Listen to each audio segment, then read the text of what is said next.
7:41 de la mañana, estamos en vivo. Muy tempranito, Sí. muy tempranito y con mucha información. 8,4% fue el resultado que brindó el INDEC el viernes pasado. A ver, recordemos que esta es la foto de lo que fue el mes pasado, de abril, ¿sí? Ya en mayo se están analizando otros números. El gobierno lanzó este fin de semana, ayer más precisamente, una serie de medidas para a ver si lograba reducir esta inflación. Una de las más cuestionadas, Renzo, es esta apertura de las importaciones de productos que se pueden conseguir obviamente de industria nacional. Lo vamos a analizar. Lo vamos a analizar con quienes más saben, con especialistas en este momento. Nuestra compañera Silvina Sena se encuentra con el economista Pablo Pero, a quien recibimos. Le damos la bienvenida este lunes. Sí, chicos, son muchos los temas dentro de este fin de semana. Han surgido todos. El viernes teníamos los nuevos datos de la inflación respecto de abril, como bien marcabas, Lourdes. Todavía faltan los de mayo, ya hay una proyección sobre cuánto puede ser ese número, pero además casi inmediatamente estas nuevas medidas que serán oficializadas hoy por parte del gobierno para contrarrestar esos números inflacionarios. Vamos a empezar por eso, ¿no? Por los números de la inflación de abril, pero en realidad del acumulado que se viene ya teniendo a lo largo del año. Un número, Pablo, bienvenido, que aparentemente hasta sorprendió al gobierno, era hasta más alto de lo que ellos mismos proyectaban. Así es, se esperaba una inflación alta, sin embargo, este 8,4 de abril fue más alto de lo esperado y fue la inflación más alta mensual, la inflación más alta de los últimos 32 años y un mes. Así que sin duda es un problema serio y además, bueno, eso acumula entonces en un año casi 109%, que también es lo más alto en 32 años. Y bueno, preocupa además cuando abrís el indicador del INDEC en los diferentes rubros, encontrás, por ejemplo, el INDEC suele hacer una pequeña clasificación en tres partes primero. Un grupo de precios que tiene que ver con lo que el gobierno puede manejar, los precios regulados, que tiene que ver la energía y ese tipo de cosas, los precios estacionales, que por alguna razón, por ejemplo en marzo o abril pueden subir más que otros meses, y después el grupo de precios que va creciendo siempre a la misma tasa, eso le llaman inflación núcleo. Lo que es la inflación núcleo de hoy se espera que sea para el futuro. Esa inflación núcleo también dio 8,4, es decir que la señal es que esto va a seguir así. Y creo que ese punto es lo que más impulsa al gobierno a decir, bueno, la verdad que no están haciendo, diría, casi nada para combatir la inflación y es lo que decíamos cuando salió este número el viernes, bueno, ¿dónde está la reacción? Hace meses que esto está cada vez peor y no hay reacción. Bueno, acá hay un intento de reacción que, como decías vos recién, se darán en unas horas los detalles un poco más finos, pero bueno, lo que está diciendo es algo queremos hacer al respecto. Vemos que la situación es preocupante, que los números no indican que esto vaya a frenar, al contrario, antes el piso era 6% mensual, después 7% mensual, ahora el piso de la inflación sin duda es 8% mensual. Pablo, hablemos, antes de analizarlas, contemos más o menos cuáles son esas medidas o en realidad los puntos más trascendentales. ¿Cuáles ves que son los ítems que más pueden funcionar para contrarrestar la inflación? Mira, en lo esencial, que es algo que el gobierno ya venía haciendo, pero ahora lo quiere hacer con un poco más de firmeza, es subir la tasa de interés en pesos para que el ahorrista y todos tengamos un poco más de incentivos para dejar el dinero en el banco, de esa forma apostar al peso como un método de ahorro y no tal vez, por ejemplo, irse al dólar, lo que presiona más el tipo de cambio, o tal vez en el fondo enfriar un poco la economía. Eso es lo que hace cuando se sube la tasa de interés y al enfriar la economía disminuye la demanda y eso disminuye un poco la presión sobre los precios. Antes el gobierno lo que hacía era subir la tasa un poco después del aumento de la inflación y siempre se estaba quedando atrás. Ahora lo que se rumoreaba era que iba a ser un aumento muy grande, que lo han hecho otros gobiernos y sí genera cierta recesión, cierto enfriamiento de la economía, pero empieza a parar la inflación. En este caso yo lamentablemente creo que si de verdad quieren enfrentarse también se estarían quedando cortos porque lo que se rumoreó desde el viernes hasta el domingo era un aumento un poco más fuerte incluso para asegurarnos de superar la inflación. se pensaba en un 9%, que los plazos fijos te paguen 9% por mes, de esa forma te asegurabas de ganarle a la inflación. ¿Pablo? Y el anuncio fue que van a pagar 8% por mes, menos que la inflación. Entonces seguimos quedándonos cortos. Eso un poco, la principal medida sería como enfriar un poco la economía. Y me parece que aún así le falta un poco más. Sí. Ya vamos a pasar a los otros puntos. Sí, seguramente vas a ir con Pibi repasando los distintos puntos, pero con respecto a al de la tasa de interés, ¿seduce a un argentino poner la plata en plazo fijo, por ejemplo, de acá a un mes? Cuando un mes en nuestro país hemos demostrado que pueden pasar un montón de cosas. Sí, yo creo que no, todavía, como te digo, lamentablemente, como también vos lo insinuás, en Argentina no hay confianza en la moneda, no hay confianza en el peso, y con la inflación que todos los meses está subiendo, la señal tendría que ser mucho más fuerte, mucho más firme, para tratar de cambiar estas expectativas. Ahí hay una frase que dice otro economista, que lo que vos tenés que lograr es que la avaricia le gane a la especulación, es decir, poner un interés tan alto como para que el que realmente se tienta diga, bueno, me animo y pongo la plata en el plazo fijo, dejo de gastar, ahorro un poco más. Todo ese ahorro es lo que disminuiría la presión sobre los precios. Pero la señal es, la avaricia le tiene que ganar a la especulación. Y con un 8% mensual, cuando la inflación fue 8,4%, no me parece que esté generando esos incentivos claros para que uno o deje de consumir o deje de buscar otra forma de escaparle al ahorro en pesos. Entonces, insisto, me parece que ahí se están quedando un poco cortos. Y en esta idea de, si se quiere, enfriar la economía, también se hablaba de empezar a cuidar un poco más el gasto público, pero entre los anuncios formales al menos no vi nada al respecto. Entonces, no me hace pensar que realmente se vaya a empezar con este combate frontal a la inflación. En campaña.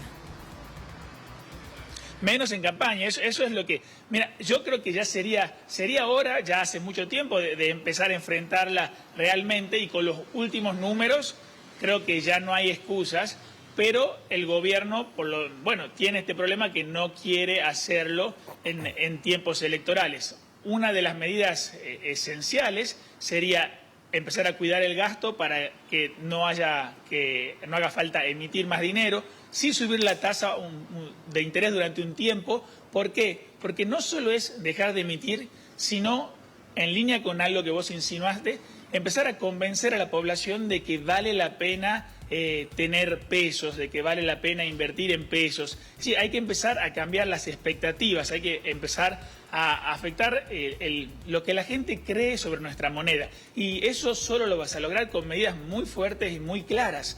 Y todavía no se ve nada en ese sentido. Justamente les decía, la medida más importante que se hizo ahora fue subir la tasa de interés, y ni siquiera se lo hace en la misma medida de la inflación, o sea, seguimos por detrás de los precios. Entonces no veo que vaya a haber algún efecto de fondo firmemente. Bueno, para resumirle a la población un poco, el intento es enfriar la economía para que eso disminuya la presión sobre los precios, y por otro lado, como ven que eso podría impactar en menor actividad económica, tratar de hacer algunas medidas puntuales que favorezcan el consumo o que ayuden tal vez a buscar vértices, lugares donde con pequeños cambios se puede impulsar un poquito la actividad económica. Por ejemplo, hay algunos planes de pagos de AFIP para que aquel que esté con alguna deuda a través de estos planes de pagos pueda ponerse al día y ahí generar un poco de recaudación y activar un poco la economía de ese lado. También tenemos, por ejemplo, esta intención de disminuir la inflación en alimentos, que es una de los rubros que más ha estado subiendo, a través de activar un permiso de importación. Sí, Pablo, también se bajaría el interés para compras de tarjetas de crédito. Exactamente, muy bien. En esta idea de no enfriar tanto la economía, habría menores tasas de interés para ahora 12, en este sistema que, bueno, está siendo muy utilizado por la población debido a que con una inflación cada vez más alta, si vos podés comprar en 12 cuotas sin interés, a tasa fija, bueno, es un incentivo. Ahí yo creo que si es buen negocio, siempre todos deben ser muy prudentes en no llenar la tarjeta hasta límites que después uno mismo no pueda pagar. Entonces, si vos necesitas algo, aprovechá la hora 12, compralo, pero siempre mirando tus límites, porque en el caso de que empeces a tu misma cuota que te empiece a ahogar, luego vas a terminar no solo pagando intereses de la tarjeta, sino también vas a tener que pagar esos intereses moratorios o punitorios y realmente se va a hacer una bola de nieve mucho más problemática. Entonces, sí está bien, la hora 12 ayuda, pero siempre con prudencia sobre nuestra capacidad de consumo. Sí. Pablo, sí, te quería consultar por el tema. Hoy, este fin de semana, hubo muchas presiones por parte del kirchnerismo de promover una suma fija por fuera de la paritaria, incluso de un doble medio aguinaldo. O sea, hay presiones también en el plano político para generar también un shock de consumo, pero ¿vos ves que tiene margen Sergio Massa para aplicar ese tipo de medidas? Y mira, siguen gastando más de lo que estaba planificado, entonces no debería realmente. Yo entiendo que, seamos honestos, todo gobierno un poco que cuando llegan las elecciones trata de acelerar un consumo. Todo gobierno. Lo que pasa en este caso puntual es que la situación es compleja. Los episodios de hiperinflación anteriores de la historia argentina empiezan con inflación de 4 mensual, después de 8 mensual, y después ya la cosa empieza a descarajinarse, empieza a descontrolarse, porque se pierde cualquier ancla de la realidad. Es decir, con estas inflaciones mensuales tan altas, ya el que puede empieza a ajustar los precios con alguna sensación que se escapa de lo que está pasando. Entonces, cuando vos ves inflaciones de este nivel, tenés que empezar a realmente anclar expectativas, a generar, como les decía, medidas muy duras que generen certezas. Por eso tal vez sería bueno que el ministro de Economía no se tiente en gastar por encima de lo posible. Pero bueno, Pablo, no puedo, digamos, negar los incentivos de Máximo Kirchner para pedir aumento. Ahí fíjate que un aumento fijo es una forma de incluso pelear por aumentos, pero tal vez controlados, porque al ser un fijo quiere decir que el que gana mucho no es relativamente tanto ese aumento y sí ayuda un poco más al que gana poco. Proporcionalmente es más este valor fijo que se está ofreciendo. Sí, Pablo, que se está proponiendo, digamos. Sí. Otro de los anuncios gira en torno a las aperturas de las importaciones. ¿Es una medida que dé resultados? Ya se lo hizo antes en el país hace tiempo atrás. ¿Y cómo crees que cae esto en el sector empresarial? Sí, básicamente cuando uno ve la inflación, los dos rubros que casi siempre, pero siempre, están superando al promedio son prendas de vestir y alimentos. En prendas de vestir, una de las principales explicaciones cuando uno habla con los demás, con los participantes del sector y con los estudiosos de estos temas, es la falta de competencia. Al no haber competencia desde afuera, es más fácil que el productor local vaya aumentando los precios. El segundo rubro donde se ven incrementos importantes es en alimentos y yo entiendo que esto también tendría que ver, bueno, uno podría pensar que tiene que ver con la importación, con la falta de competencia, pero no sé si es la principal razón en Argentina, porque Argentina es un país productor de alimentos. Yo creo que esa alta inflación en alimentos en realidad tiene otras dos explicaciones. Por un lado, que con un salario que cada vez se queda más chico detrás de la inflación, la pobreza aumenta y cuando uno tiene un salario más angosto, el bolsillo se quedó más chico, tenés que empezar a priorizar. ¿Y qué vas a priorizar? ¿Bienes de lujo o alimentos? Alimentos. Entonces hay como una especial demanda un poco más grande en ese sector, lo que por un lado puede estar empujando los precios de los alimentos y por otro lado hay tantos obstáculos en ese sector porque el gobierno desde hace mucho tiempo viene interviniendo el sector, ya sea con trabas a la producción, ya sea con los precios cuidados, con tratar de trabajar sector por sector estudiando sus costos y no dejándole producir libremente, que creo que esos son las razones especiales para que alimentos esté subiendo mucho y ahí es donde el gobierno, en vez de fomentar la producción, fomentar la oferta para que los precios tiendan a bajar, porque cuando algo es abundante termina siendo más barato, o sea que lo que vos tendrías que lograr es más producción, al contrario, en ese sector es donde dijeron que se importe libremente alimentos justamente, o sea que es el sector que menos creo que podamos ayudar a través de eso. Si decimos abramos importación de textiles, bueno, lo entiendo, pero en alimentos no sé si realmente va a generar el gran cambio, y además lo vi un poco restringido a la parte del AMBA, lo cual es como que el problema no les llegase a los tucumanos, cuando los tucumanos tenemos también una de las inflaciones más grandes del país algunos meses. Entonces no veo que sea una solución macro, una solución para todos. ¿Sí? Gracias. Bueno, Pablo, muchas gracias. Fue un pantallazo acerca de estas nuevas medidas que, por supuesto, durante la semana vamos a estar charlando con vos, porque son medidas que van afectando el día a día a todos los que habitamos este país. ¿Viste que por ahí queda en algún lado nada más las medidas? Bueno, así va a ser. Silvina, yo sé que hay muchas preguntas, pero bueno, lo vamos a tener a Pablo seguramente mañana también para que nos siga despejando estas dudas económicas. Gracias, Pablo. Gracias, Silvina. Hasta luego.